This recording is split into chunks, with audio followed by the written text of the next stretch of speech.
Now, if this is your first time tuning in, thank y'all for joining us. I'm Angela Yee, and with me, as always, is my shmoney team. That's Aminatu So and millennial money expert Tanya Rapley from My Fab Finance. Woo, hey, y'all. So let's get into our accountability check-in. How's everybody doing on their goals? I guess let's start with you, Amina. I'm Angela Yee. Just kidding. Yeah, I mean, you know, we're just getting to that point in the summer where everything is slow. All I want to do is just be outside and not actually work. But in the next 2 weeks, here's what I have lined up is actually working on book stuff, which let me tell you, writing a book is hard work. Girl, you got to actually do it. Yeah. I don't know how you do this. It's not fun. So actually getting that stuff written and then check into my savings plan, because remember, I'm trying to save so much of my salary, like a full year's worth of salary, and it's not been easy because all I want to do is spend money on travel, and I feel like I'm depriving myself a little bit, but I have to remind myself that it's an investment that I'm making. Well, so I'll check in with some real numbers in 2 weeks. I'm watching you, Amina, because, you know, when I do my book, I'm watching everything that you do so I can get prepared. Let me tell you. Yeah. I mean, speaking of travel, so we went on Baby Moon. Woo! Yeah. So we went to Hawaii. And one of the things that accountability for myself is I tend to like go all in when I'm on vacation and just like spend all the money when I'm on vacation. And so I kept myself on a budget this vacation and was very mindful of my spending. And the husband and I have located an attorney who's going to work with us on our will and our estate plan. So we're getting the ball rolling on that because it's one of the things we didn't want to do ourselves. Like, you know, messing with the law and trying to do things yourself could be the difference between leaving something and leaving nothing. So we want to make sure that we do this right. So we have identified an attorney to help us with that process. I'll listen to your mixtape, Messing with the Law. Messing with the law. And for myself, you guys know I had these 3 properties in Detroit. So one of them is finished. So we just put it on the market. Yay! So now it's time to go really hard on these other ones. And what I really needed to do was get somebody to kind of manage these projects for me, because it is a lot. Like for me to not be there all the time.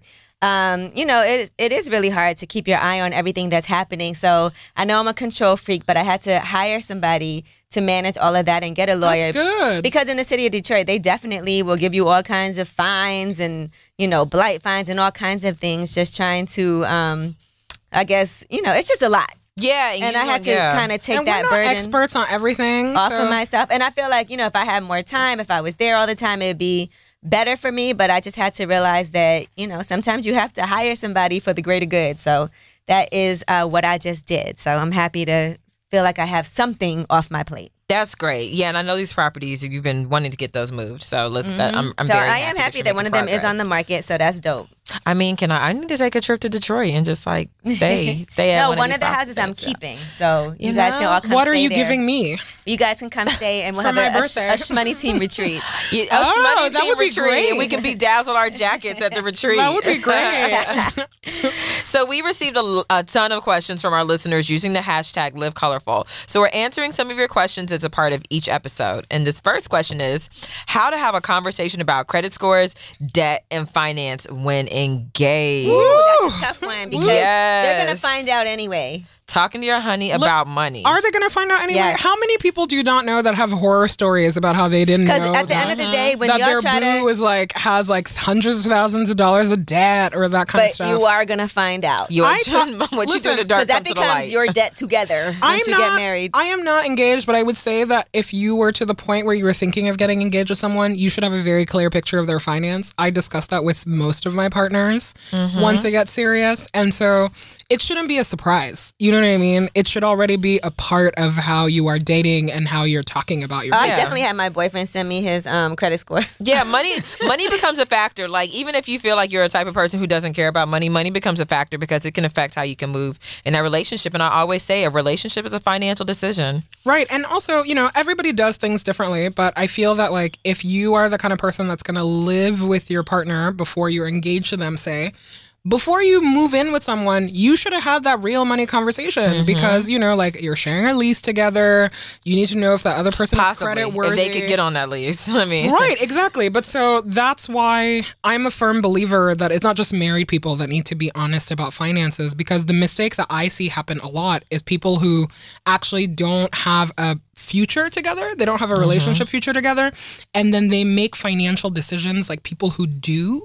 And that's terrifying. a big... You know what I mean? So it's like, don't buy a house with somebody that you're not marrying. Don't be putting somebody on your credit that you're not going to marry. I have a friend who did, they bought a house and now they didn't get married and they have a $500,000 house. And it's like... I have two friends that happened to, and then we all look at them like, you really thought this was a great idea? How you going to untangle this? Exactly. And you know what? The number one reason that people get divorced is because of finances. So it is important to discuss those things and make sure that you guys are on the same page financially. You know, what your motivations are, where you're headed, how you plan to do all those, to handle everything for the future when it comes to finances. Yeah, and people always ask me, when do you have that money conversation, right? Am I having it on the first date? Am I waiting until we're about to move in together? And I think you should know that person. You should know when, like, as I've said before, like, you got to watch for those signs and watch for your way in. Right. Like, if you're at dinner and their car gets declined, we need to have a money conversation. Right. Like, even if that's a third date, because I need to know what type, like, are you good? Hey, like, what's happening? Are you okay? Like, if money is presenting itself as an issue early on in your relationship, then I think that you're well within your means to start discussing money. But definitely before you move in together, that's a conversation to have, because once you guys live together, the financial decisions become decisions that y'all make that affect both of you. Right. And don't tangle your finances without having a conversation. You know what I mean? Even things like opening a bank account together to do groceries and bills. It's just, if you are afraid to ask your partner about their money, or you feel like they're not going to be honest, that's the red flag. That's your sign right there. That's your answer. It's not even what the money situation is. It is the fact that you can't have like an open conversation with that person. And yes, but scheduling those money dates. Scheduling money dates are important. So once you decide to go to the next level with that person, scheduling regular conversations with them to discuss, you know, how do we feel about our finances? How do you feel about your money and so forth? Me and my husband still regularly, we of course, we're married now, so we have to have regular money dates. But we regularly talk about what our goals are. Like, I know. I'm like, so babe, we got to talk about our financial goals and if we're on track to reach them. What a scandal would it be if my Fab Finance would now check in about their finances? Right. You know, they would take my Fab Finance badge, you know?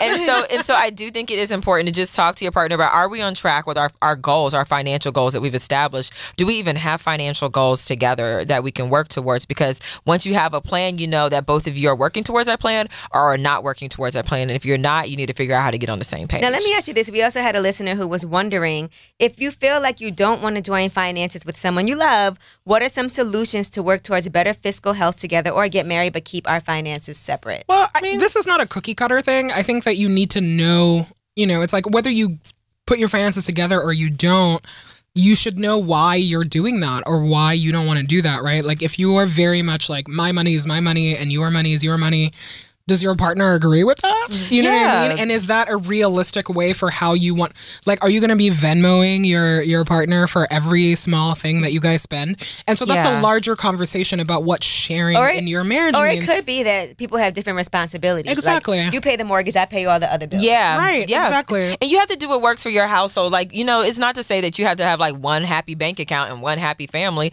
That doesn't necessarily work for everybody. So you have to figure out what works for you, but you also want to make sure that you're being transparent and that you're informed about what's going on in the other person's financial life. Because if you're sharing a life, you're sharing finances even if you aren't sharing finances because you're sharing responsibilities. Some people feel like proportionately, like if you make, 30% more than me, you pay 30% more of the bills. Yeah. Some people will say we'll split it down the middle. It just depends on what works for you Split it down the middle and you level up. Like you level up because we pay the same amount. But that's why it's important to talk about too, right? Because imagine if you are splitting bills down the middle with like your partner who makes 3 times as much money as you do. Actually, like twice as much money as you do. Be a little resentful. Yeah, we're having a conversation. Then, you know what I mean? Having a conversation. You're splitting everything down the middle, and then you and that person get a divorce, which is not an inevitable thing that can happen. It's like, did you actually make money while you were in this relationship? Or were you able to save anything? Exactly. Were you able to save anything? Because now, so these are, I find that like people don't like to talk about if the relationship doesn't work out because they don't want to jinx it. But the truth is that like nothing in life is guaranteed. And also, divorce is not the only thing that can split a couple apart. Yeah. And so you really need to be honest about like, what does this mean for both of us? And how are you happy also as just an individual? You're like, how do I stand in this relationship by myself? And is this something that I'm okay spending money with or money on? And there's certain things that happen too. Like some people have issues where a family member might be asking your husband like, okay, we need money. and he's giving them money every single month. Tanya just like recoiled from the microphone. Sorry, Tanya, what happened? I'm not. It's a sensitive subject in our household. Right. Sensitive subject in the house. But that's a very common issue that people have. Like, they have family members that need money, and your husband wants to give that money, or you want to give your family member money. I come from a culture where like people give their parents money all the time. I have dated people that were not okay with that arrangement, you know? Yeah, because I wasn't raised like that. You hold your own. You know what I mean? But it's the kind of thing where like I was shocked when I encountered someone who was like, what do you mean you don't like, you know, like you don't give your parents money if they need it. But the truth is that like we had to come to a compromise where it was like, here's my culture, here's your culture. And if we want to be together, we actually need to figure this stuff out. Yeah. And nobody can be resentful of the other person. And that's an important conversation to have. And especially, you know, like we said, money leads to a lot of divorces are over things such as money or distrust or things surrounding, you know, financial infidelity. So when things aren't working out and you've explored other ways to try to mend a broken marriage, sometimes divorce is the only option. And you have to know like how you're going to complete that chapter, because life does go on after divorce. I shared with you ladies that I got divorced after being married to someone for 6 months, and life goes on. I'm married now. I'm pregnant with a kid. So like and I started a business. My life went on. But you have to think about, how am I going to financially prepare for this divorce? How am I going to... And divorce costs money too. Like, yes. It's not free to get divorced. It was more expensive for me to get divorced than it was for me to get married. And I was 100%. Only married for 6 months, okay? Luckily, we didn't have any assets. But if you do have assets, you have to start to plan for that, because I feel like some people are blindsided by divorce, but for some people, you kind of know when it's imminent, and you should start planning for your best financial interest in that at that point. Yeah, I'm so glad that we're talking about this. So, you know, like, let's get into money, marriage, everything in between. I like that, you know, you're our married woman expert here. Right. So I feel like and I'm not going to lie. I'm just going to be bombarding One of the main reasons that marriage is scary to me is because of finances. 100%. You know, you really are intermingling your finances. And, like, you know, you just want to make sure that you know what that person's philosophy is when it comes to managing money. But then also get a feel for their personality type, because there's some people I feel like they're going to fight very fair when it comes to divorce. And you know, some people are going to try to ruin you. Like, you just know their personality type, and like, they're going to try to take me for everything. So let me start to protect myself and protect my assets. Right. And so you just have to look for those signs and make sure that you're doing what's in your best interest. And if you don't have a prenup, you'll want to research and review how assets are allocated based upon your state and your situation, because every state is different. Every state has different policies. Some are common law states. Some are common property states. Yeah, it's almost like marriage is a very important decision that you make, and not something that you should do on a whim. On a trip to Vegas. You know what I mean? It's not that simple. And also, if you had any joint insurance policies, or if you had joint health insurance when you were married, you want to make sure you understand your options and how divorce will impact your own personal situation as well as your children. Like, how are they impacted by this divorce if you do have kids? And then lastly, if you don't have property or children together, determine like the custody of like your pet. So I mean, yo, that's real. If me and my husband got divorced, like, Zori is mine. That's my cat, and Zori is going with me. You know what I mean? Do you live in a community property state though? Him and Zori, like, now that I'm on the road so much, him and Zori have bonded. Like, we're on FaceTime, and Zori's just like walking up to him and laying in his lap. Like, hello. I'm like, y'all are really friends now, but that's my cat. You know? Like, that's my cat. But there's certain things. Just wait till a judge asks Zuri which house he want to go to. He has no loyalty, you know, like, and so it's important to think about those things that we don't think about, you know, like maybe you bought a refrigerator together, or maybe you bought a computer, or someone gifted somebody something. No, like, are they going to try to come back and take that, and that affects your livelihood? Right. Or maybe the other person is more financially secure than you are. Like, what does it mean for them to give up something versus for you to give up something, right? Absolutely. Is this something that did you always think about when you thought about marriage? Did you ever think about finances? Because I'm not gonna lie, for me, it's always been at the forefront of my mind. Absolutely. Not in the sense that I was like, not like I want to marry a rich person, but I need to marry somebody that is on the exact same page with me about finances, in how we spend money, how we like save money, and we generally have the same attitude towards it. Because when I've dated people, so you have to have that's hard to find. Well, you know, so for me, and honestly, with my husband, when I met my husband, and he's very transparent about this, like, I changed his his life, and he'll admit I changed his life. The transformative power of love. Helped with his finances, and now he has excellent credit and everything else. But we weren't on the same page, but he was willing to do the work to get to meet me where I was. And that was important for me, for someone who is willing to put in the work to meet me where I am, or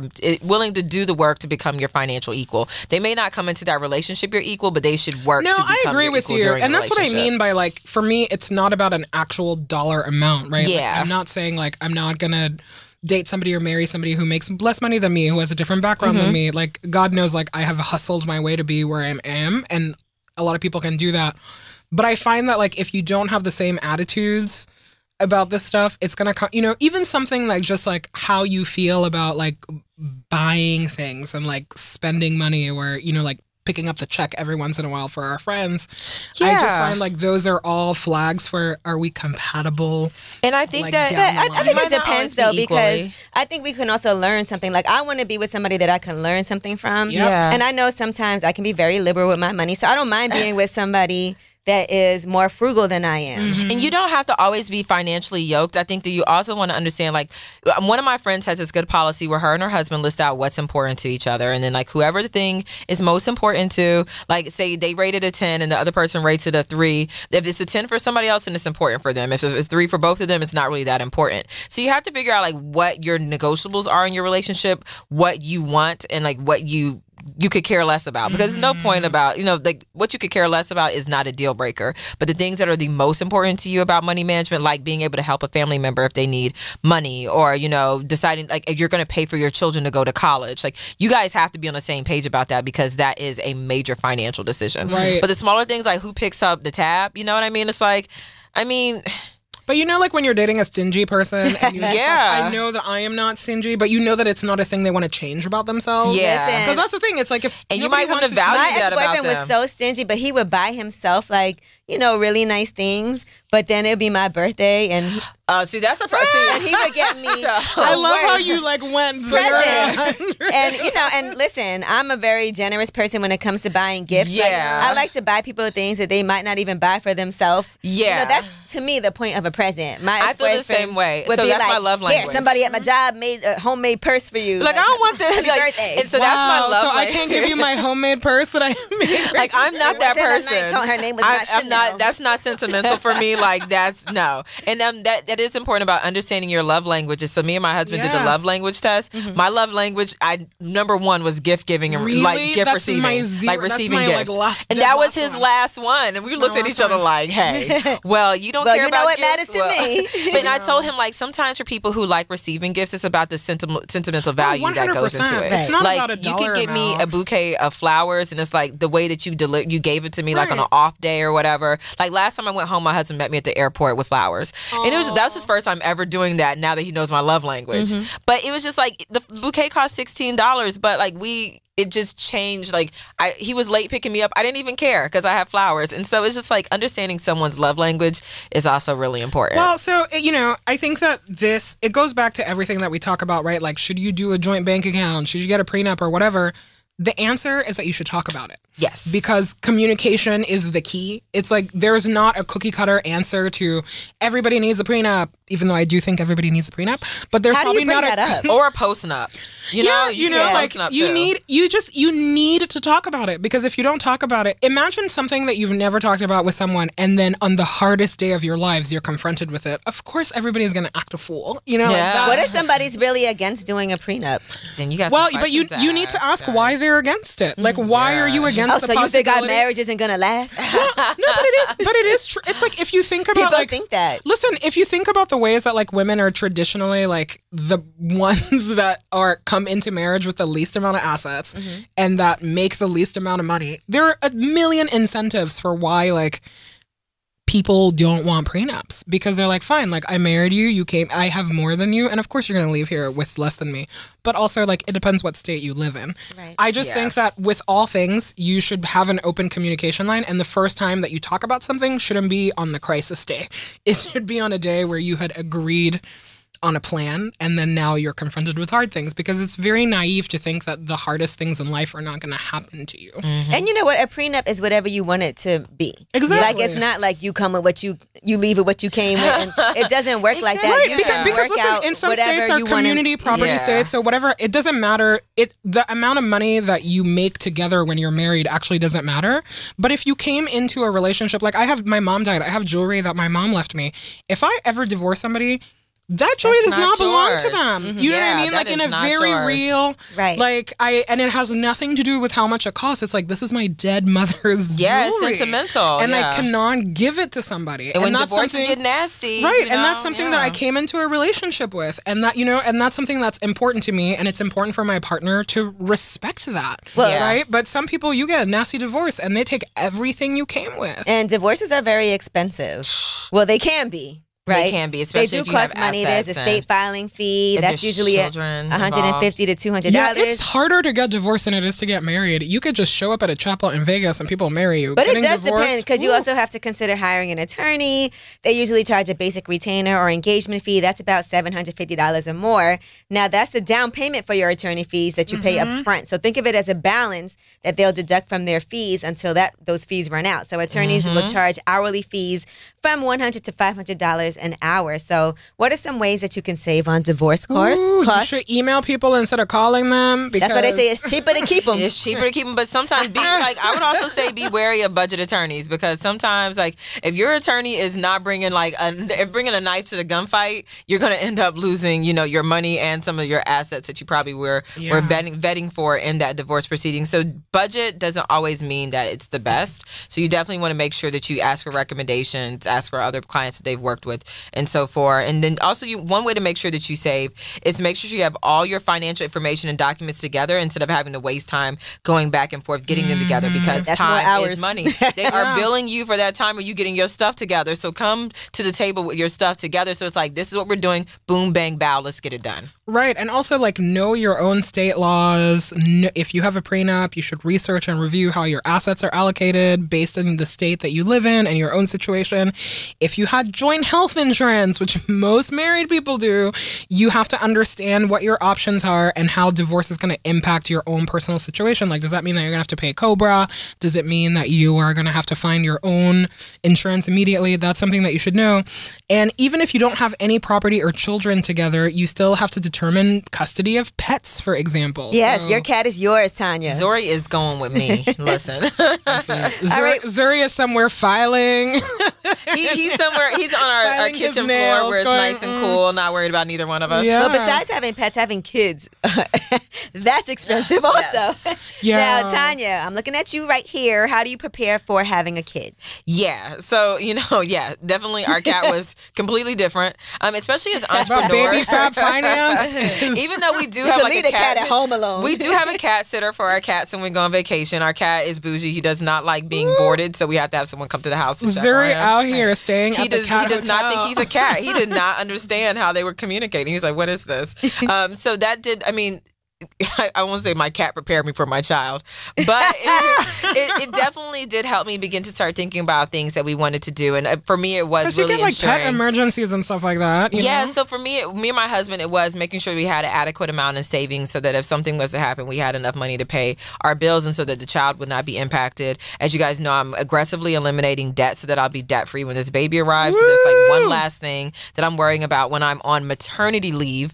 Understanding your options when it comes to going on maternity leave and knowing what maternity leave is like in your state. Like, how long can you afford to go out? Are they paying you? Are they only paying you half of your salary? How much money do you need to carry yourself throughout that? And if you're thinking about leaving your job and you're an entrepreneur, you should think about those like maternity benefits that you're leaving insurance. Behind. And that's another reason we waited 2 years into my business, is because I wanted to make sure I had health insurance. Like I just wanted to make sure that I had adequate health insurance and health coverage so that I had as many options available to me in my prenatal care as possible. And so it is doing that, making sure you have your money set aside for it. And then also, how's your money going to carry you if you don't bounce back like you thought you would? Like if you have to get a cesarean and you're out longer than you thought you would be, or you're not able to work, do you have money to cover you in that interim? And then you have to think about paying for your kids' education if you want to put them in childcare. Childcare is a whole rant. When my cousin told me how much she paid in childcare, I had to sit down and I was like, I guess I'm never having a kid. Or I'll be home and they'll be with me everywhere and there'll be no childcare. And there are different options, like, so we're looking at doing a shared nanny instead of going to childcare because we're both entrepreneurs. So we're looking at doing a shared nanny. It's like a carpool nanny. It's like a nanny who like watches other entrepreneurs' kids and so forth. And so thinking about like Uber for nannies. I love it. Yeah, so think about how we grew up and everything. Like I think I was telling you when we were off air, like I grew up, I did have a nanny growing up because my parents were in the military. And so my parents would have to be stationed elsewhere for like, both of them would be in like North Dakota for 6 months at a time. And so we had a nanny so that we wouldn't disrupt our lives and so forth. And she was really affordable. Like when I say nanny, people are like, y'all were balling, but it's like, no, she was really affordable. And, but my parents were always very conscious of ensuring that we took care of our own financial responsibilities. So it was like, I cleaned up my room. Like she did not work for me. My mom was very clear about that. And when I became old enough to get a job, I worked. Like I was buying my school lunch and everything. Yeah, there wasn't really an allowance. Like my mom really wasn't big on allowance. Yeah, I never had allowance either. Yeah, my mom was like, did you eat dinner? But the way that your parents taught you about money was that you had to take care of your own lunch, and take care about your own registration fees. So there was no allowance, but as soon as I got a job, I started paying for my own school lunch. My mom made sure I knew how to handle financial obligations. How old were you then? I was 14 and a half, and I was bagging groceries at Winn-Dixie, and my mom would be like, do you want to buy these Reebok Classics or do you want to eat lunch this week? You were like, Reebok Classics. And so I learned how to weeks without lunch. I learned my lesson. I will never forget the Air Jordan 3s came out and I bought them with my little paycheck, and I didn't have lunch money, so I was telling Amina like I learned how to play spades for money for $5 at a time. $5 a hand. Yes, so that I could buy lunch because I spent all my money on Jordans. But it also made me more responsible. And I still love sneakers to this day. You probably will catch me with a pair of Jordans on. I love it. But I think it is important to think about how you plan to raise your children when it comes to money, and like, are you guys going to give them an allowance, or are you going to be like my parents and be like, no, but when you get a job. And this is something that like you and your husband talk about, like how long are you going to support your own child? And that's important because I imagine that you were raised differently. I was raised that as soon as you're 18, you're out this house. Right, me too. It was like 17. This house. It was like, you're out this house. Even though I did like call my parents and borrow money like throughout the time, they were there to help me, but it was also like, we are not your lifeline. Like we're here to help you, but you have to figure things out yourself. And I do want to create so that my child is financially supported to pursue their goals and dreams and fail if they want to, and know that they have support. But I also don't want them to feel that they don't have to work and don't value money and don't have a work ethic. So it's just like it's balancing between like providing, but also helping them establish work ethic. I'm gonna watch how Baby Fab Finance turns out before I decide if I can handle anything. This baby is gonna be a money maker. I already know. Like we're already monetizing this pregnancy. This baby is gonna come out with a book at like 1 month old. I'm into it. My fat baby like finance. what is DJ Khaled's son like already has producer credits? Assad already has producer credits. Like I'm like Assad's like ain't been broke since the water broke. Those babies are goals. Like they have credits, they have points on records and everything else. Blue Ivy's out here rapping, and family business, and that is somewhat of a family business. It could be a great way to bring in a source of income, and then also spending more time with your kids, because Assad might be in the studio with DJ Khaled, so it's like finding ways to incorporate your child in your life so they learn the value of work ethic, but they're also able to earn their own money. And for them to have a bank account at an early age, they have done studies that show that kids that have bank accounts when they're young are actually way better with money as they get older. And when you explain different things to them, like budgeting and what you're spending money on and the value of it, and just all of those things are really beneficial. And there's all kinds of apps where people can actually donate money for your kids. So say they put money into your child's bank account when they lose a tooth. They get a little alert. A collective tooth fairy. Yeah, so that people can be like, okay, everybody gives $5, or any milestone. This is just like how your piggy bank works at home. Listen, I'm monetizing my child. Angela's baby is gonna be well taken I'll be care like, of too. it's good luck if you give my baby money. It's a community effort. It's a community effort. Yeah. Hi, Marsha. It's Amina. Hi, man. How are you? Hello. It's nice to meet you. And Marsha's Angela. Nice to meet you also. Hi, Angela. Nice to meet you. Can you introduce yourself for our audience and let us know who you are? Certainly. My name is Marsha Barnes, and I am the founder of the Finance Bar. All right. Well, let's talk about the Finance Bar bus. Now, how did you come up with that idea? Well, I live in Charlotte, North Carolina, and food trucks are insanely popular here. And I knew that in the personal finance space, one problem that a lot of us see, not only in my community, but worldwide, is that personal finance is not a topic on college campuses, nor is it at a lot of major corporations. So I came up with the idea for just that reason, to literally meet people where they are on their finance journey. So I use the bus to take it to different campuses, to talk to students, to different corporations, to talk to their employees, and then areas where, finance people never hear about it, like homeless shelters. So that's really how I came up with the idea of the mobile concept of the finance bar. I love that whole concept because it's like we're bringing it to you. And some people who might not have never thought that they should go to an institution, it's a lot less intimidating, and it's something that's just convenient. And guys, have you seen the bus is named Maggie? Have you seen the bus? Yes. It's amazing. So cute. So Marsha, what about the mission of the finance bar? Well, the overall mission is kind of what I just stated.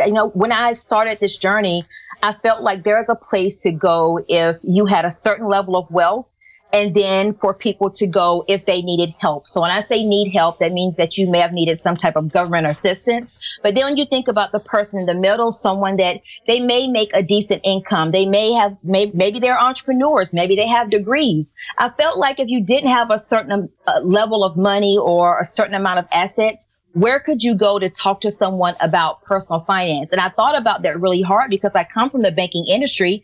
And while you can go to a bank, but then you're also going to be sold a product. So there's a trade off of that. Mm-hmm. So that's what my true mission is what about the person? They may have a great job, but they're still living paycheck to paycheck. I wanted to fill that gap.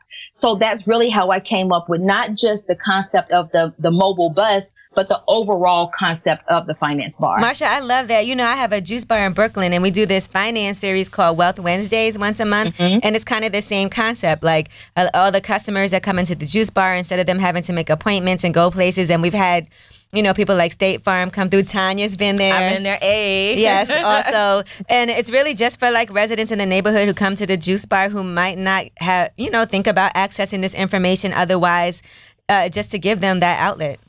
I love it. I think it's so necessary because people think, when you have, I truly believe is that when you work at a certain place or you have a certain level of college education or just education in general, that they feel that you have your personal finances all together. Mm-hmm. And as long as people think that, we'll keep going with that idea. And as a person, you'll begin to say to yourself that what I'm doing is the right way to do things. And then you'll never find yourself out of a financial struggle. So the finance bar is just really centered around not leaving anyone behind on this journey, regardless of where you are in your personal finance challenges. I love how creative this idea is because, a lot of people have also creative ideas, but they don't know how to execute them. And I feel that you really struck that balance between doing something that nobody else is doing, executing it in a way that is really, really cool. But I'm really wondering, like, when you were talking to people, potential customers, the other entrepreneurs about the idea, did people believe in the concept immediately, or did you have to really prove yourself first? I think I really had to improve myself, from the very beginning. I remember being at an event here in Charlotte, and I won't mention names, but it was one. I remember a journalist. Name names, Marsha. Call them out, boo. Here's the funny thing is that I actually can't even remember what her name was, but later I looked her up. That's the best revenge. Yeah. I'm like, I hope it wasn't me because I'm in Charlotte a lot. Wasn't you, but I remember her coming up to my bus and she said to me, she got on the bus and she said how amazing it was. But then she made the comment and said, well, this is what you do, but do you really know what you're talking about? Woo! Whoa. Woo!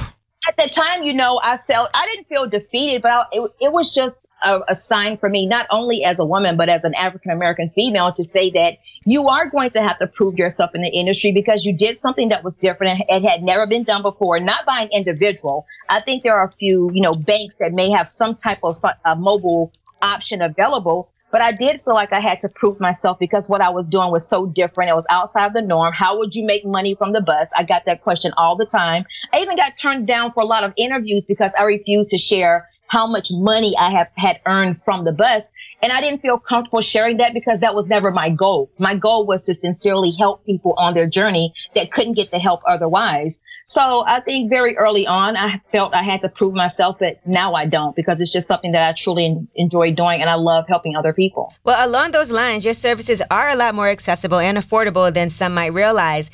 Now, what did people say when you told them you wanted to offer financial guidance for just $10 a month?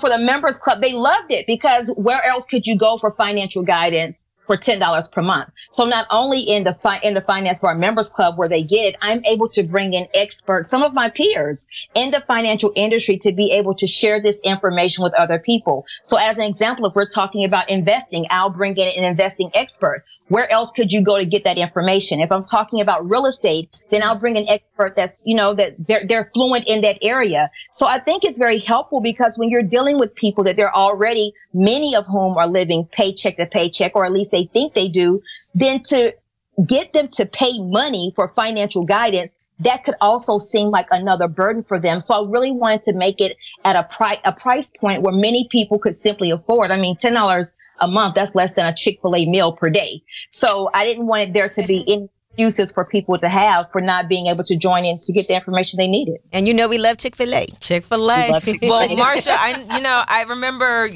so Marsha and I were part of a group called the Frugal Fab Five, and we were making finance a brown girl thing. So I remember when she came to us and told us. This. Yes, and she told us about this concept. We were like, oh my God, it's going to change the game. But you were still working at your full-time job.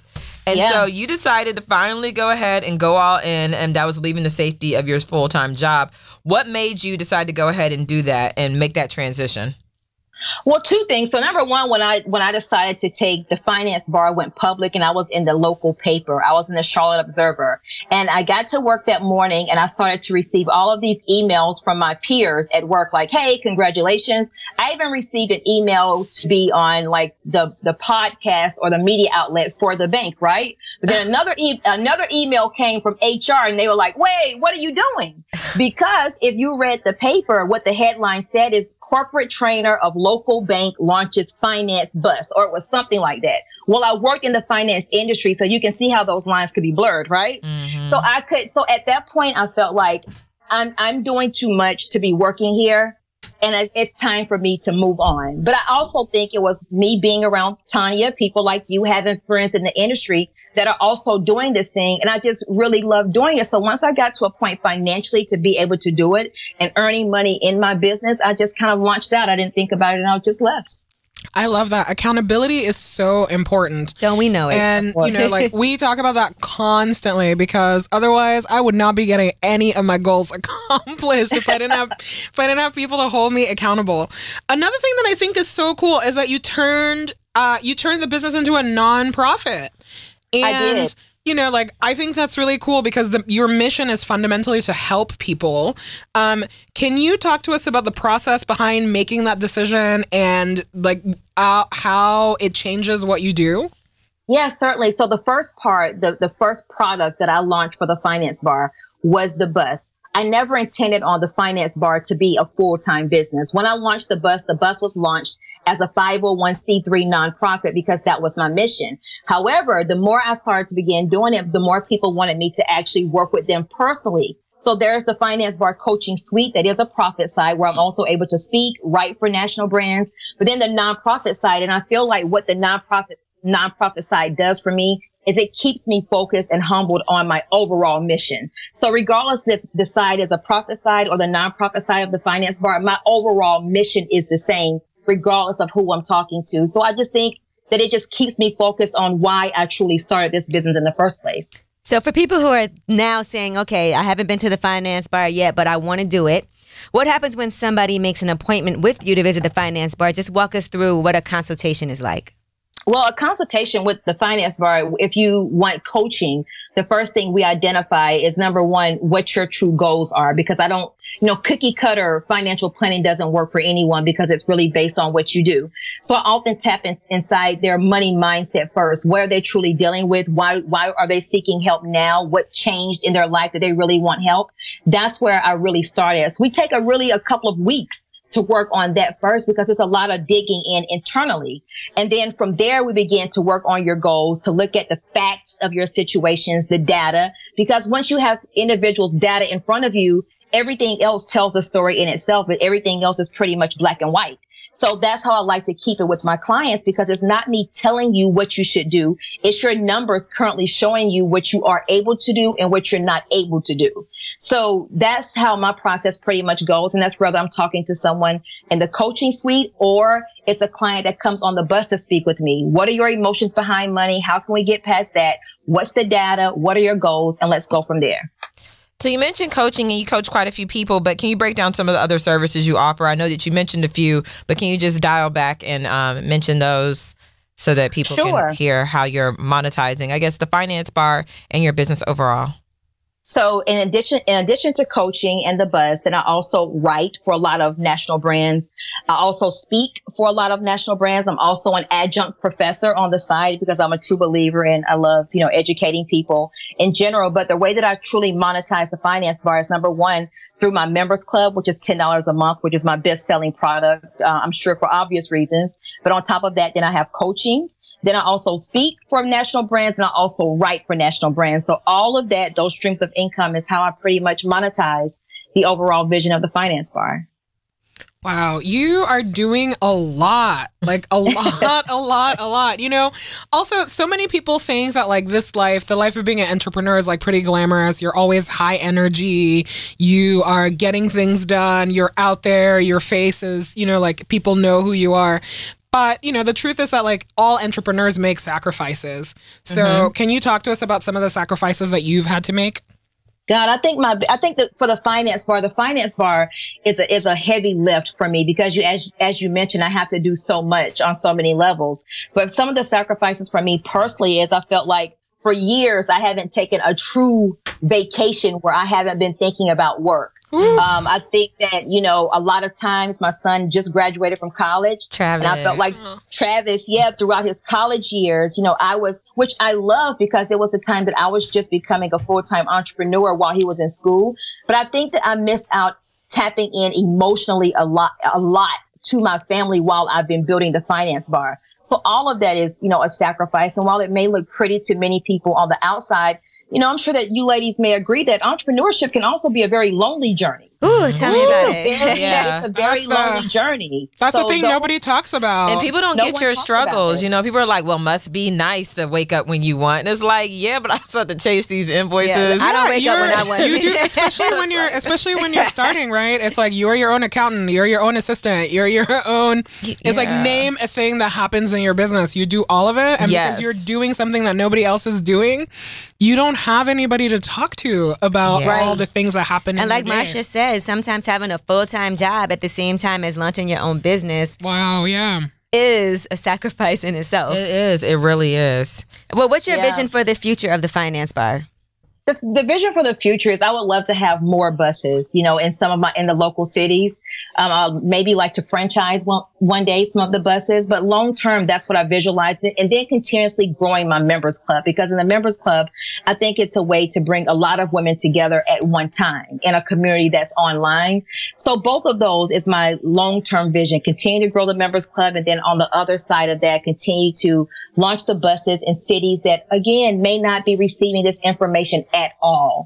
That's where I want to keep my focus. And what about your personal vision? So you said your business vision. What about your personal vision? Is there a vacation on the horizon? Yeah, listen, I've learned a long time ago that as hard as we work, we have to give a vacation as part of work. Because you need that. If you don't unplug, you're going to rest your brain for a minute. Yeah, so what's that personal vision? My personal vision is, I would have to say that in 2018, I want to get in several vacations. My 20th wedding anniversary just was in May. Congrats. So now I think that I have this thing under control. Now I can kind of focus on getting back to vacationing and a lot of other things that I truly enjoy doing. Well, you know, I'm all about frugal travel, so I'm ready to help you plan that financially fab vacation. I'm all about points. Yes, maximizing everything. And you and your husband deserve it. Her husband also has definitely been there.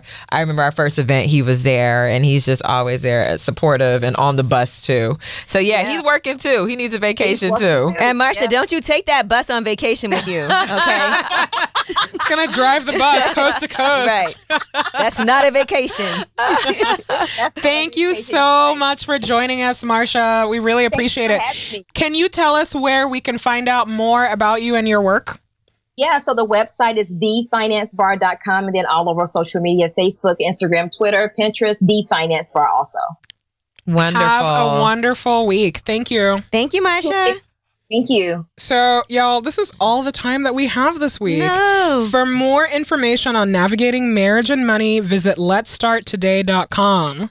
Now, continue to send us those questions, send us those comments on social. Use that hashtag Live Colorful with 2 L's at the end of colorful.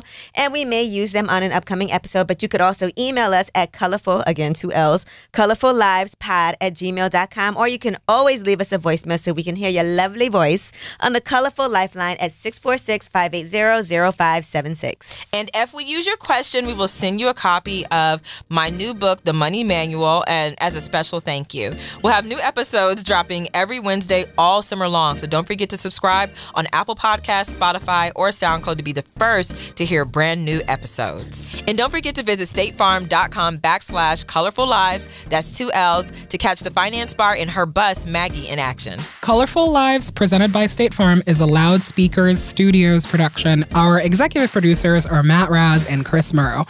The show is engineered and edited by Dwayne Crawford. For more information on Colorful Lives and other Loudspeakers podcasts, follow at LSN Podcasts on Twitter or Loudspeakers Network on Instagram.